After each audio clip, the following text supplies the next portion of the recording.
Welcome to Season 4 of the Lead with Coffee podcast, where we continue the journey into how you can change the culture in your business and your home through simple leadership practices. Grab a cup of coffee and get ready to join into today's conversation. Welcome back to Lead with Coffee. As promised, we are going to dive into some of our favorite talks during the Entreleadership Summit.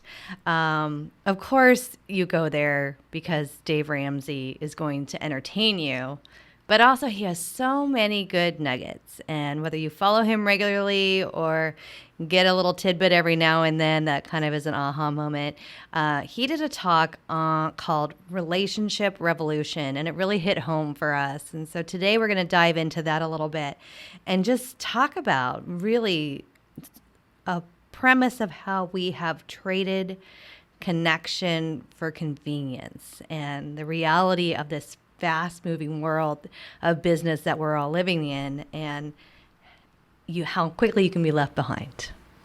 Right, and it's one of those things that was just so obvious, but you don't even think about it.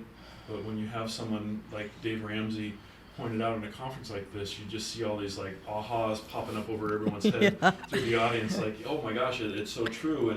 And just talking about how back in the day before technology, everything was either face-to-face or a phone call, and you had that human connection and you relied on people. And even when you rather DoorDash than go ask a neighbor for to borrow something that you need for dinner.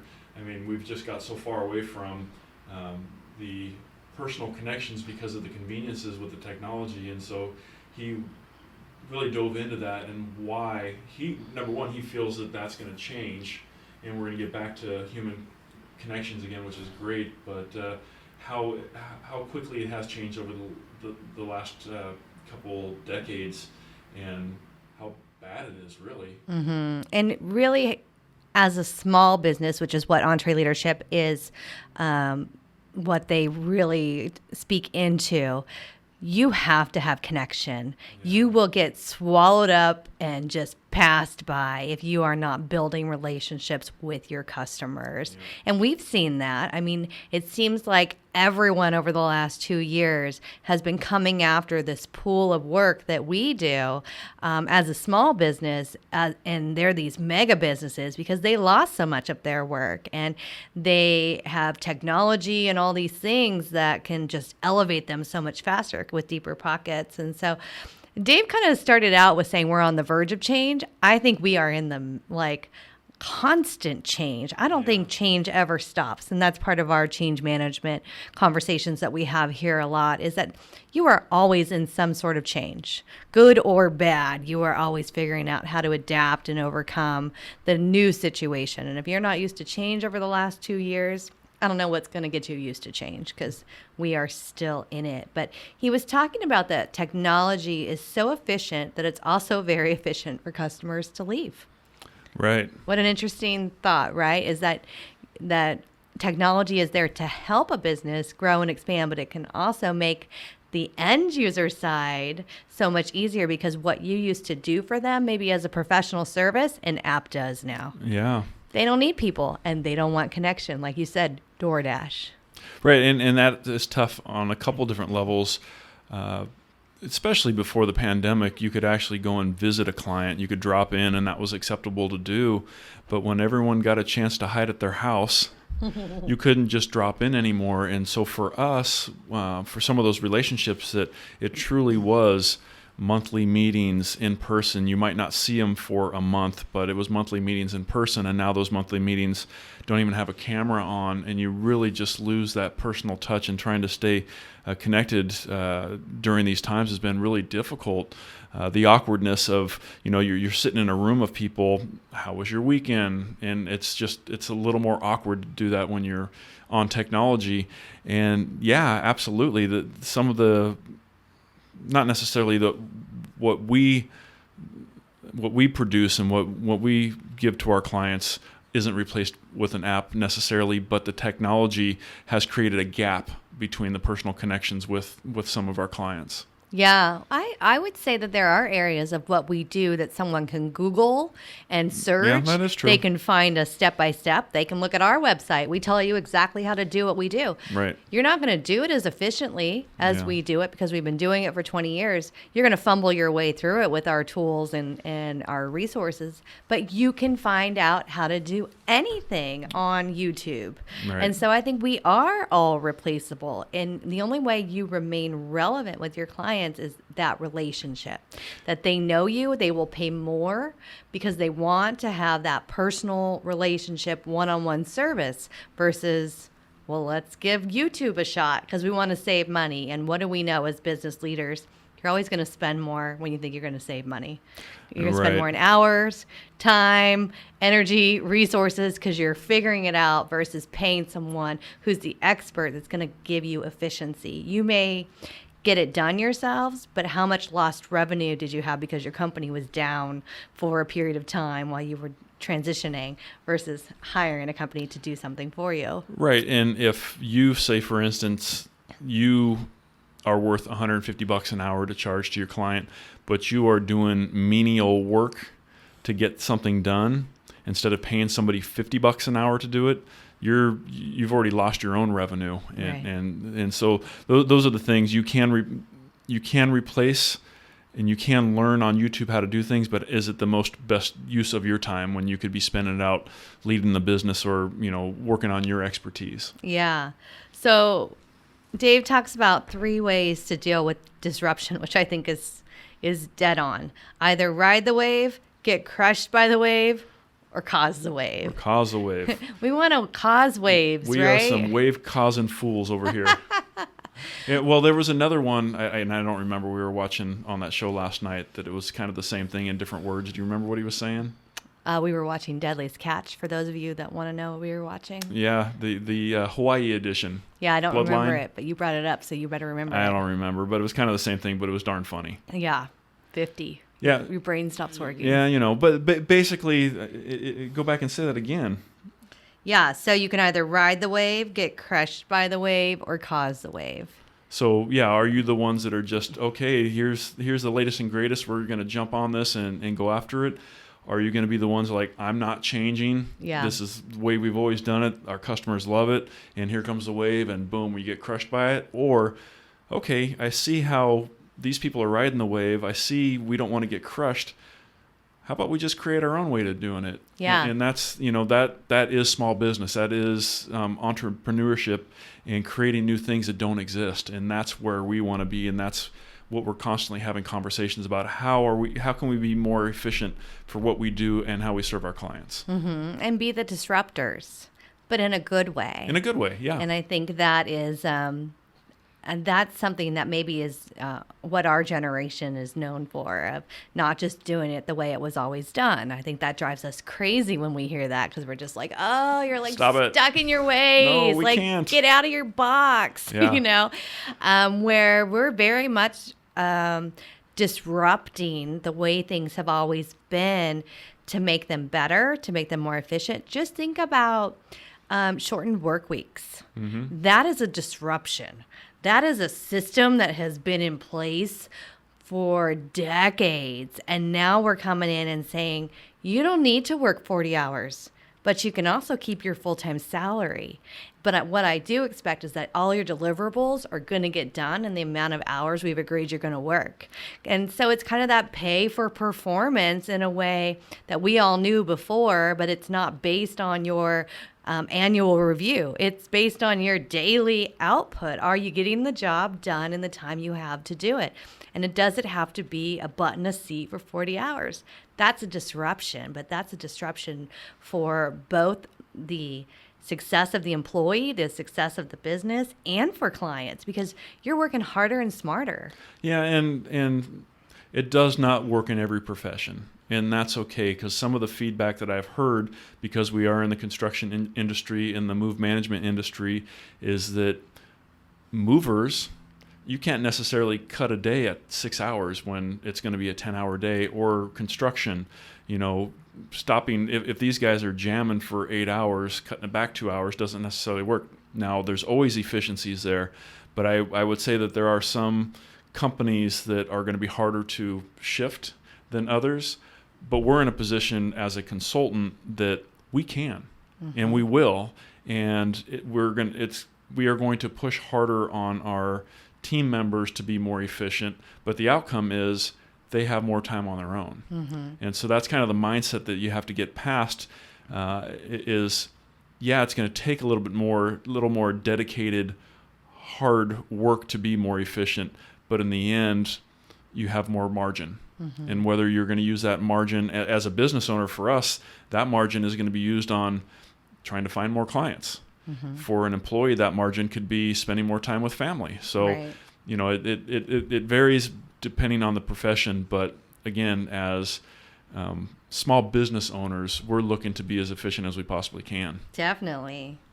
So how do we connect with customers? No matter what your business is, relationships and connections are key. And if you want to have repeat customers and a reputation that gets people calling you versus you just cold calling them, Yep. you have to have these strong connections. Yeah. And so Dave talks about that it starts with excellence in the marketplace, and we talk about excellence all the time. It's one of our values here. And basically he says, if you show up on time, do what you say you're going to do, don't overprice your stuff, you're friendly, you're going to immediately beat 90% of the competition. Right. Doesn't that seem so simple? But yet so many people can't figure this out. I know. And the note that I had written down was excellence should be the standard. Yeah. You should always be trying to providing not just average service, just to serve and say you did the bare minimum. It's giving over and above, making it so your clients feel like they're the most important person in the room. Yeah. That they are being served at a level that maybe they are expecting, but beyond that. And maybe they're not expecting it at all. Maybe they're used to average. And when you come in with excellence, and not only how you talk to them, how you present yourself, how you present your product, but how the level of finished product that you turn over. And even the process in the middle of it. Are you prepared for your meetings? Do you have an agenda that isn't this long drawn out, but you are efficient enough to get through meetings? Are they used to, sitting in a meeting for an hour and a half and not having an answer at the end, or any deliverables where you come in and in 45 minutes, you've gone through whatever the agenda was, and you have deliverables, you've had decisions made, which is a huge thing, and we've talked about that before. These are the things that are excellence. You're giving people a new perspective of, I know that's how it was always done, but if we try it this way, we can give you back more of your time and be able to give you more answers sooner. Let's talk about our experience this weekend. And when excellence is something that is ingrained in your culture, Oh boy. You see it when it's working really well, and man, you feel it when it does not exist in an organization's culture. So we were doing a home renovation project this weekend on our bathroom, and went to pick up some countertops at Floor and Decor. And it's a store that basically has is beautifully laid out. I mean, tile, flooring, you name it, you can see it, you can envision it, and it's ready to go.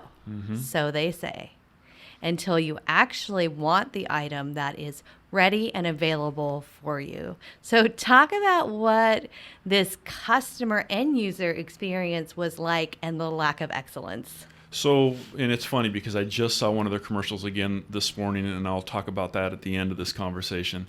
But walking in there, it's like, wow, this place is awesome. We got there at 8 o'clock on Saturday morning. They were just opening up. Never been there before. Sarah's been there before to a different location. I'd never been there before, so I didn't really know what to expect. And you walk in there, it's like, wow, they incredible product. And for someone that's renovating their house, they're like, so many options. This is going to be great. And the first thing we noticed was, like, where is everybody that works here? There was barely anybody, and we finally had a question. We found out what we wanted, and we finally had a question, and I had to go, several aisles over to find a guy and brought him over. And what was that experience like? He could have cared less about what we needed. It was like we were inconveniencing him from whatever task he was doing and didn't bother to even try to help us buy the product that was available in their store that day. And he couldn't figure out on his little app that if it was available or not. No. And so if you're in the customer service industry, which they are, we were coming in to buy product, very expensive product. And we weren't coming in to just browse. We wanted to buy it. We were ready to go home with it. And so we ended up standing there next to the employee who had the ability to find out, help us, serve us like he was hired to do. And instead we got on the website and had to tell him that it says you have 9 of these available. So are you able to help us get 2 of these 9 to go home with right now? And he was so flustered, couldn't wait for us to go somewhere else, kept trying to send us to a different department. And customer service 101 is you don't just send someone to the next person. If you don't know the answer, walk them to the person who can help them. Otherwise, all you're doing is just sending this customer out the front door. Right. And he basically said it. By that time, it was 8:30 or so, and he said, "Oh, you have to go to the design center, but they don't start till 9 a.m." Right. Can't help you. Right. And kind of walked away. It was like, all right, so we'll go up to the register. And that whole experience was even bad in a different way because she was calling for help. She really wanted to help, but she was calling for help. And what she was getting on the backside of that was, "Oh, I'm too busy. I can't come help you with your customer." And so she was having conversations over the walkie-talkie to all the employees in the store when there's people at the register saying, "Can you come help these people?" Or "Are you too busy to come help these people?" It was like so odd. I'm thinking, man, the culture of this place, I don't know if it's just the store or this is the culture of the entire company. It was like, where is your customer service? It was just, it was sad to see that this is how they're managed and trained of what's acceptable for a customer experience. Yeah. So the floor tech pretty much was unable to help us with the product he was supposed to be managing. The cashier spent her time rolling her eyes at us, saying how understaffed they were and it wasn't her fault and we should just hang out until someone showed up that could help us. Everyone she called basically said no, and she was the only person at the cashier. So again, just wanted us to go away. Even though we needed to spend a lot of money on product, there was no intent for anyone to help us actually get that product. So we wandered around for 30 minutes, came back to the same cashier who rolled her eyes at us again and basically was like, "Oh my God, they're still here. How do I get rid of these people?" And it would have been easy, just sell us the product.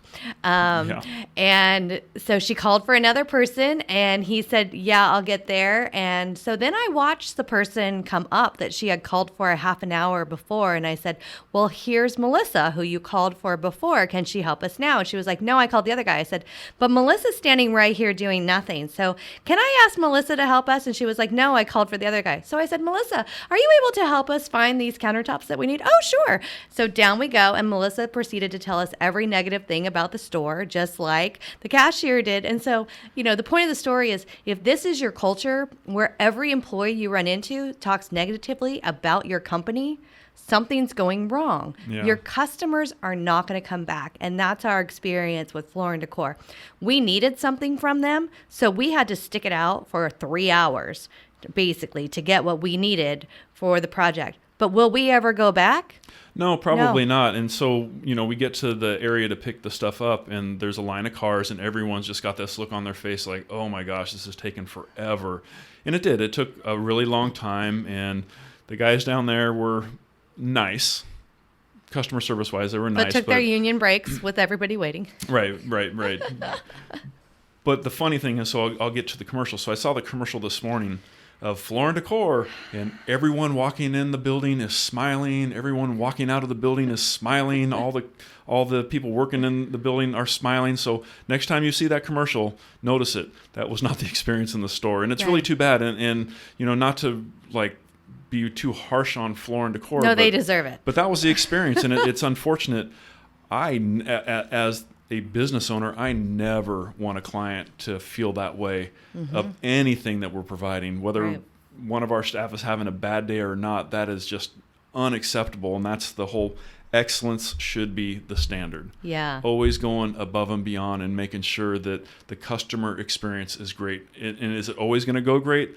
Not even close. It never will. But you can show to the customer just by how you're handling it that you're doing the best you can. You're open communication. You're not talking about the baggage that's happening in the background. You're giving them a good customer experience. And that is kind of what Dave is saying. As small business owners, it is up to us to keep the repeat customers, and it's all about how we treat them. Right. And so one of his key points is care about your reputation. And so what reputation now does Floor & Decor have if you're marketing service excellence, but the reality for your customers is anything but service excellence, and you do not get repeat customers, and what you get is people like us sharing our negative experience, not our positive experience, with those who maybe would have shopped there, right, or who have influence. And so this is part of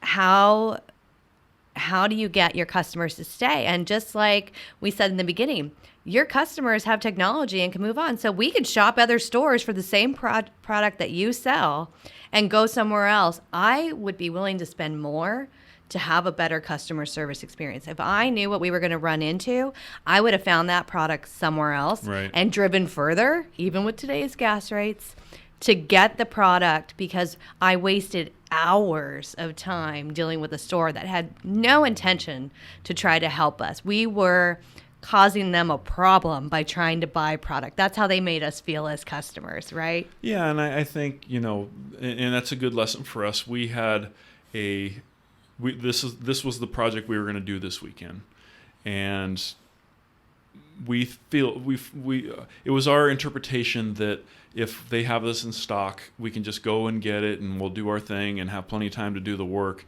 And had we known that this was going to be the issue, we probably would have bought it, if not from another place, at least got the product in our hands last week or something like that, so we were prepared. But to go into something like that, I can go to Home Depot, I can go to Lowe's, and if I know they have the product, I'm in and out of there, and the customer experience is good. Now, Lowe's is we call it slows because they're a little slow there, but they have a lot more design stuff, and so, but you know what you're getting into. So this was a whole other experience for us, which I would not do again for the efficiency of our time and knowing how long the actual project was going to take. Yeah.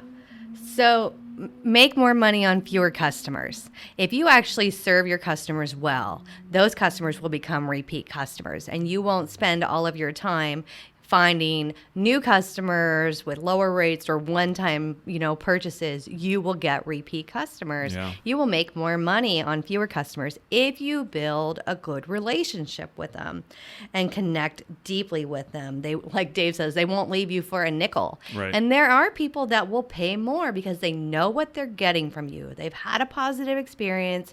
They want to do business with you again because you served them well. Yeah.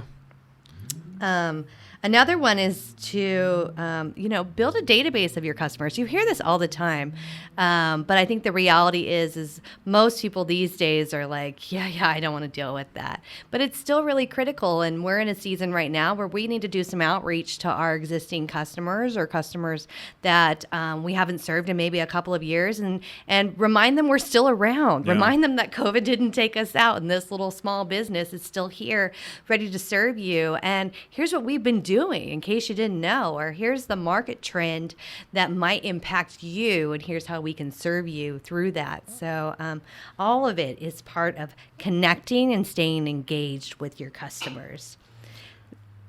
And part of that also engaged with your customers, but it's also engaged with your team. Yeah. And we've talked about this a lot of times before, and how we bond with our team in this office, and it is breaking bread together and spending time and getting to know the kids. And there's always funny stories about kids these days. We have teenagers, and some of our other staff have older kids, some of our staff have younger kids, and wow, it's funny and these are the things you relate with. There's the people that have the older kids that went through this a long time ago.